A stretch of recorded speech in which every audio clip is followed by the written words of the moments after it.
Hi from the UK. I'm redoing this one about checks and balances. It seemed to cut short when I posted last time. Anyway, uh, the Trump is extraordinary, but he's got where he is because he's so thick, not because he's so clever.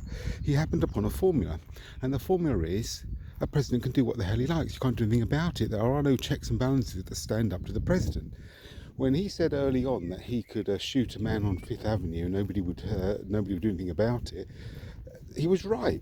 If he did that now, all that would happen, the Republicans would defend him and say that he was actually so clever that his security guards missed the fact this guy had a gun or might have had a gun, and Trump reacted quicker than them. And in fact, he's brilliant for shooting the guy on Fifth Avenue. Dershowitz kind of said that if Trump shot Biden on Fifth Avenue, it'll be legitimate because Trump believes he's the best guy for president and he can do anything. So there you go.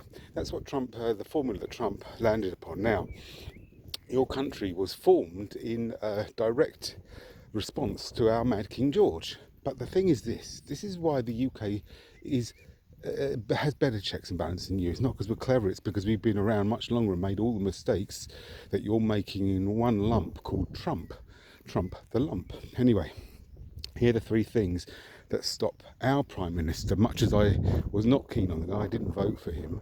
These are the things that stop our PM doing what your president does. Number one, we don't revere billionaires. In fact, we're quite the opposite. I mean, we've got Alan Sugar, who heads our Apprentice show. He's a very rich and successful guy, and the difference is with him, he actually made his millions from scratch. He's a proper millionaire, multi-millionaire, but he couldn't stand to, apart from the fact he's a lord, he couldn't stand to be the Prime Minister. It just wouldn't go down with British people. If Richard Branson tried it, he'd be laughed. We're cynical, we don't respect wealth. We always think there's something corrupt about it.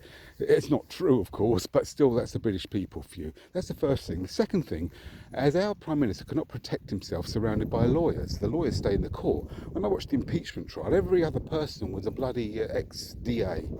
Every single one, and they were sitting there confusing the whole issue with their minutiae. Nobody knew what the hell was right or wrong in the end because of their confusion. This is exactly what OJ's dream team did against an insurmountable case. They just confused the jury. They threw doubt. That's all they did. They showed no defence. This is what Trump's lawyers do for him. They confused the issue. So that's the second thing. Our lawyers are in the courts. We don't see them outside of the courts. Now, number three, and this is the important one, we do not go to Twitter to hear from our Prime Minister. We expect our Prime Minister to be a grown-up brave boy and stand up and answer questions one-to-one and directly. We expect him to be coherent and intelligent, articulate, and be able to face hostile questioning. Of course we do. Our eyes, ears and voice are the press, and we read stuff in the newspapers and watch stuff on BBC News and ITV as well. That's how we talk and hear from our Prime Minister.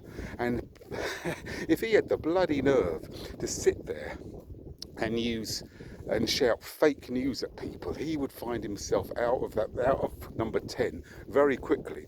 Not ejected just by the people, not ejected by the Commons, but ejected by his own party, because they would turn on him. There is no way a Prime Minister can get away with barking fake news at people.